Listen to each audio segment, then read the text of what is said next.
What's up everybody, Tony here with iTech Check, and today we're going to be taking a look at the Soliom S100 1080p outdoor camera. Now the really nice thing about this is you pretty much set it up and then forget about it because it has a built-in 9000 mAh battery that gets charged by a solar panel. So there's no batteries to recharge, take out. It's just pretty much maintenance free. It also has 4 white LEDs that give you about a 26-foot range to see if anybody comes in its field of view. It also has a 120-degree field of view, motion detection, night vision, two-way audio, and it also has an option for cloud storage or local 64 gigabyte SD card storage. Now I will also be putting a link in the description in case you guys want to pick this up yourself, and if you guys like me and want to support my channel, please use those links because it helps me keep purchasing products and do reviews for you guys. Okay, so here we have our user manual. Here we have a micro USB to USB type A cable. Here we have a mount. It's made of aluminum, which is pretty long. Some mounting screws. And then here we have the camera itself. And it also comes with an antenna. So here is the camera itself. It's got a good weight to it. It's not super heavy. Here, as you can see, the 4 little white LEDs there, the camera, your antenna, the solar panels right there.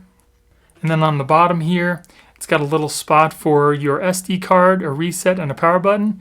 You just take this little silicone piece out to access that. And then here's your little mounting screw on the bottom. Okay, so the first thing you're going to want to do is charge this up totally so the sun doesn't have to do it all the way. So basically what you want to do is take out that little plug on the bottom here, and then we're going to plug in the micro USB to charge it up. Okay, so before you do anything, if you have a micro SD card you want to install in the camera, go ahead and install that first. Then what you're going to want to do is you're going to want to go ahead and search for the Soliom Plus app, which is what it looks like right here. So we'll go ahead and install that. Okay, so once you've downloaded the app, you're going to go ahead and need to create an account. And then once we've created an account, we'll go ahead and click on Add Device. Now keep in mind, this device does not work with 5 gigahertz Wi-Fi signals. So make sure that your phone is connected to your 2.4 gigahertz Wi-Fi connection, and then you can go ahead and finish up the process. So we'll set up Wi-Fi device. We'll go ahead and power on our device. The camera is now ready to begin pairing. As you can see, the blue LED is blinking. So we'll say yes. The camera is now ready to begin pairing. Okay. Then we'll go ahead and put the camera facing the phone. Pairing information received. Okay. It saw the QR code, so we'll just wait for it to finish up. Camera installed successfully. Fully charge the camera at first use. Okay. So basically what it wants you to do is charge up the camera until the battery's full, then you can go ahead and install it outside. As you can see, there is a slight lag, but it's not that bad. Okay, so let's go ahead and take a look at the app. I've got my camera all installed. This is basically what you're going to see when you first open up the app. This is a list of all your devices. I only have one camera, so this is all we have here. So if we click on the little cog here on the top right hand corner, we can set share permissions for other people we want to share the device with.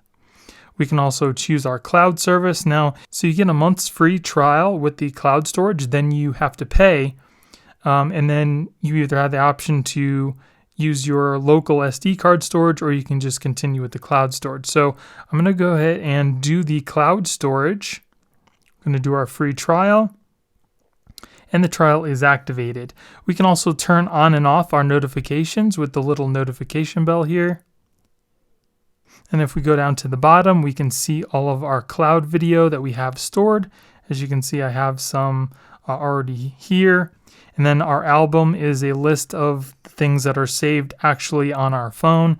And then if we go down to me, we can see we have our cloud service, your friends. Some common settings: you can mute when viewing device, so you don't have to have the sound playing when you're watching the video. You can mute when playback. Default resolution, I have mine set to HD, but you can set yours to 720, which is SD if you don't have a good enough Wi-Fi connection. You can turn on and off the alarm vibrate, alarm ring, and talk voice change. And then we have contact us and about. So let's go ahead and actually go into the camera. We just click on the picture there. And as you can see, a list of all your videos pop up on the bottom here for your cloud storage. As you can see, the little battery is green with a lightning bolt to let you know that it is charging from the sun right now. The little eye is showing how many people are actually viewing the camera. And then to the left of the battery symbol, you have your Wi-Fi signals. Then to the left of the screen, you have your HD, the timestamp. You see it's in 1080p. And then on the middle here, we can turn on and off our sound from the camera. We have an option to take a photo. We have an option to talk through the camera by just pressing on the little mic here. And then you can also choose to take a video with the camera with the little play in it. And then your cloud storage. You can change from your SD card to your cloud storage. And if you want to make it full screen, you just click on the little expand button here and it switches to full screen. Now you can also zoom in and out if you really need to, just by pinching. And then you also have all those options on the right hand side there as well. So another thing I wanted to bring up was if you have the cloud storage option and you go to look back at a detected activity, as you'll see in the left-hand corner, you see a little cloud with an arrow pointing down, and that's so you can download the video directly on your device. But if you're using the SD card storage, as I am here, and you go back to look at your activity, you'll see that there is no option to download that video. So that's another good thing about having the cloud storage is you can actually just download the video directly on your device. But if you want to get the video as a hard copy without the cloud storage, you're going to have to go and get the SD card out of the camera and then kind of download it onto your PC. But there is a workaround for it, especially if you have an iPhone. You can just turn on the screen record, play the video, and then stop it, and then you'll have that recording on your device. And that's pretty much it for the application. And this is what it looks like when you get a notification for activity that the camera has detected.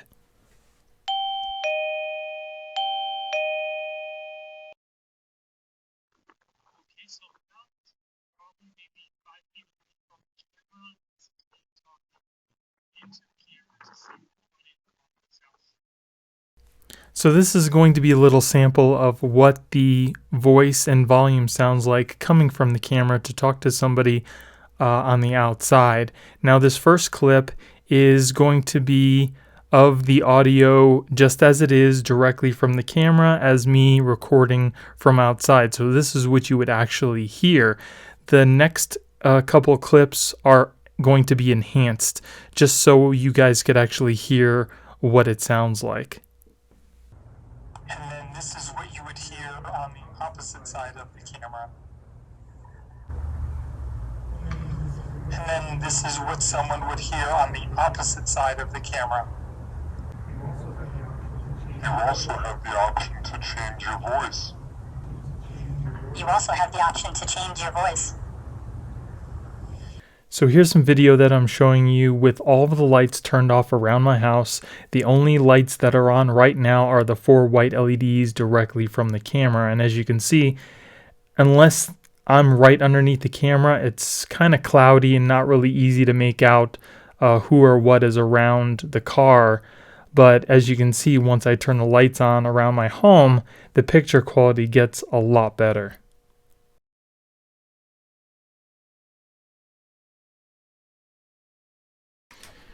And then here's some footage that I took of the camera actually triggering an event and turning on its LEDs.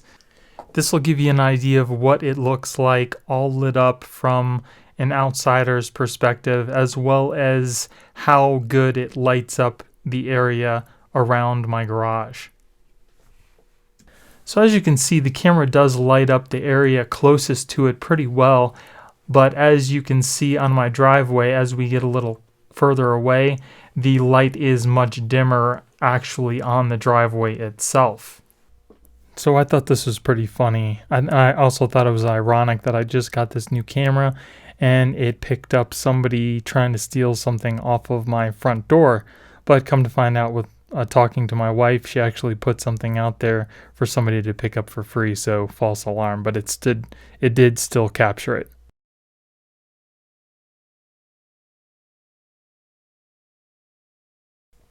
And this is just to show you how good the video quality is during the day when there's plenty of light outside.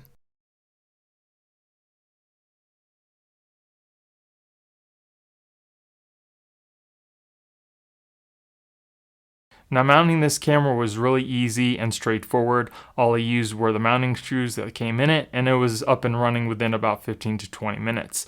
And I also wanted to mount it a little higher than normal because I didn't want to make it easy for somebody to get to, because the only thing that's holding on is that one little screw on the bottom, and if somebody were able to get to it, all you need to do is unscrew it and then you'd be out of camera. I also think that the LEDs on this camera would probably be better suited for monitoring a much smaller area than what I'm using it for, maybe a doorway or maybe a small pathway. For me, to monitor my whole driveway and some of the surrounding areas, the LEDs just weren't powerful enough to illuminate the whole area to really see anybody that was around it or things that were going on. Now, speech coming from the camera, as if you were talking to somebody on the other side, could be heard from about 15 feet away. But for the person that was on the other end of the camera talking to you, they would probably need to be maybe a foot or two away for you to really hear what they were saying. I kind of tested it out from maybe 15 feet and even 5 to 6 feet, and I couldn't hear anything from the 15-foot mark, but I could kind of make out a little bit from the 5 to 6 mark. So if you want to hear somebody that's talking to the camera, they're going to have to be pretty close to it. Picture quality was also really good, especially during the day when there was plenty of light, and at night when I had my external lighting on. But like I said before, the LEDs alone are not powerful enough to illuminate a large area for you to really make out people or things unless they're directly under the camera.